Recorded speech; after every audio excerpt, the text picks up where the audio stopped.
আসসালামু আলাইকুম সবাইকে। আজকে তৈরি করে দেখাবো ফালুদা। এই গরমে ঠান্ডা ঠান্ডা ফালুদা খেতে কারই না ভালো লাগে। তবে অনেকে এটি তৈরি করতে ঝামেলা বোধ করে থাকে, তাদের জন্যই একদম সহজ রেসিপিতে সহজভাবে ফালুদা তৈরি করে দেখাবো। এটি দেখতে যতটা সুন্দর, খেতে ততটাই অসাধারণ। তাহলে দেরি না করে চলুন দেখে নিই কীভাবে তৈরি করতে হবে।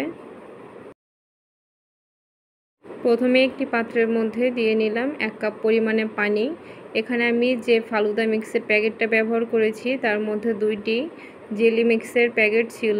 এখান থেকে একটি জেলি মিক্সের প্যাকেট নিয়ে প্যাকেটের ভেতরে থাকা সম্পূর্ণ জেলি মিক্সটাই ঢেলে দিব পানির মধ্যে। পানির মধ্যে ঢেলে দিয়ে এটাকে খুব ভালোভাবে মিশিয়ে নিতে হবে।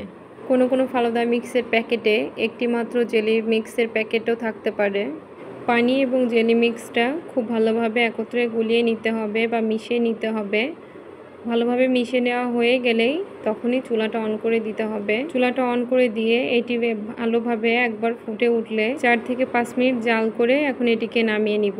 চুলাটা বন্ধ করে নামিয়ে নিয়ে যে পাত্রে জেলিটা সেট করবেন সে পাত্রে সরাসরি ঢেলে নেবেন।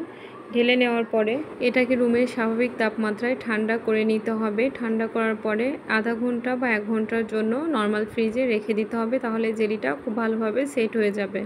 এখন এটাকে ঠান্ডা হতে রেখে দিয়ে চলে যাব অন্য জেলি মিক্সটা তৈরি করে নিতে।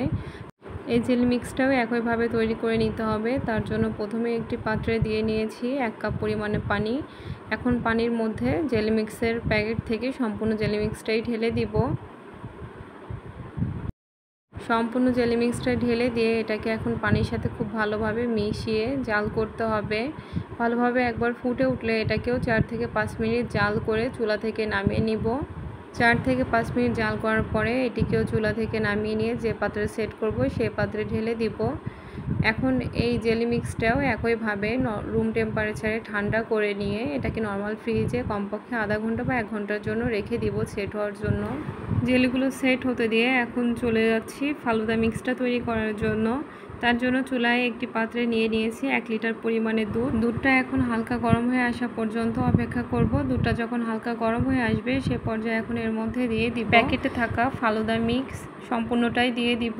এই প্যাকেট ফালুদা মিক্সটা ব্যবহার করলে আপনাকে বাড়তি করে আর কোনো কিছু ব্যবহার করতে হবে না। এর মধ্যে সব কিছুই দেওয়া থাকে, যেমন নুডলস, সাবুদানা, চিনি এবং কিশমিশ। এই সবগুলো উপকরণই এর মধ্যে দেওয়া থাকে। দুধের মধ্যে সম্পূর্ণটা ঢেলে দিয়ে খুব ভালোভাবে মিশিয়ে নিব। মিশিয়ে নিয়ে একবার ফুটে ওঠা পর্যন্ত অপেক্ষা করব। দুধটা যখন খুব ভালোভাবে একবার ফুটে উঠবে তখন চুলার জালটা মিডিয়াম লো হিটে রেখে এই ফালুদা মিক্সটাকে রান্না করে নিতে হবে যতক্ষণ না এর ভেতরে থাকা নুডলস এবং সাবুদানাগুলো সিদ্ধ হয়ে যায়। মিডিয়াম লো হিটে 15 থেকে 20 মিনিট জাল করলেই এর ভেতরে থাকা সাবুদানা এবং নুডলস খুব ভালোভাবে সিদ্ধ হয়ে যাবে। ফিরে আসছি 15 থেকে 20 মিনিট জাল করার পরে। 15 থেকে 20 মিনিট জাল করার পরে যখন এর ভেতরে থাকা নুডলস এবং সাবুদানাগুলো খুব ভালোভাবে সিদ্ধ হয়ে যাবে তখন চুলাটা বন্ধ করে এটিকে নামিয়ে নিতে হবে। চুলা থেকে নামিয়ে নিয়ে রুমের স্বাভাবিক তাপমাত্রায় এটিকে ঠান্ডা করে নিতে হবে। খুব ভালোভাবে ঠান্ডা করে নিয়ে নর্মাল ফ্রিজে কমপক্ষে আধা ঘন্টা বা 1 ঘন্টার জন্য রেখে দিতে হবে। এ পর্যায়ে এটাকে দেখতে অনেকটা পাতলা মনে হলেও ঠান্ডা হওয়ার পরে অনেকটা ঘন হয়ে আসবে। ফিরে আসছি সবগুলো উপকরণ ঠান্ডা হয়ে আসার পরে। 1 ঘন্টা পরে দেখতে পাচ্ছেন জেলিটা কতটা পারফেক্টভাবে সেট হয়েছে। এখন এই জেলিটাকে একটি নাইফ দিয়ে পছন্দ মতো আকারে কেটে নিব। আপনারা আপনাদের পছন্দ মতো যে কোনো আকারে কেটে নিতে পারেন।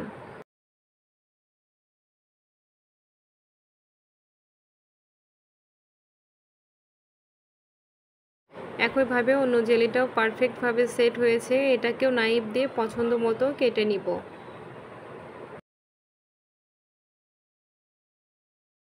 1 ঘন্টা নর্মাল ফ্রিজে রাখার পরে ফালুদাটাও দেখুন কতটা ঘন হয়ে এসেছে।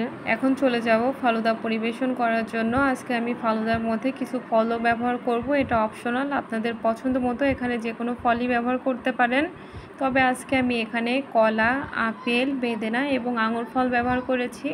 আপনাদের কাছে থাকা যে কোনো ফলই ব্যবহার করতে পারেন। এগুলোকে ছোট করে কেটে নিয়েছি। ফালুদাগুলো আজকে আমি বড় সাইজের গ্লাসে পরিবেশন করব। সাধারণত রেস্টুরেন্টে এই ধরনের গ্লাসে পরিবেশন করা হয়ে থাকে, তবে আপনারা আপনাদের পছন্দ মতো বা আপনাদের কাছে থাকা যে কোনো পাত্রে সার্ভ করতে পারেন।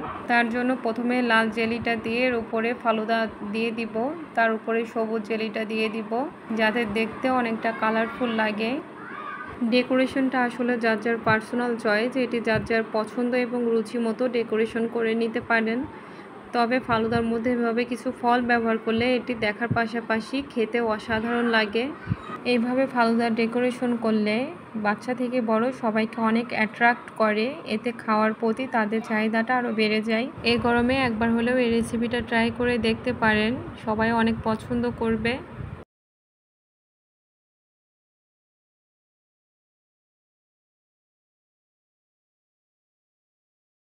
সব শেষে ফালুদার উপরে আইসক্রিমটা দিতে অবশ্যই ভুলবেন না। আইসক্রিমটা দেওয়ার জন্য ফালুদার টেস্ট দ্বিগুণ হয়ে যায়। এভাবে ফালুদা তৈরি করে নর্মাল ফ্রিজে 2 দিন পর্যন্ত রেখে খেতে পারবেন, তবে চেষ্টা করবেন আইসক্রিমটা খাওয়ার আগে দেওয়ার জন্য। আমার রেসিপিগুলো যদি ভালো লেগে থাকে আমার চ্যানেল বা পেজটি সাবস্ক্রাইব বা ফলো করে আমার পাশেই থাকুন। সবাইকে অসংখ্য ধন্যবাদ ভিডিওটি সম্পূর্ণ দেখার জন্য। সবাইকে আল্লাহ হাফেজ।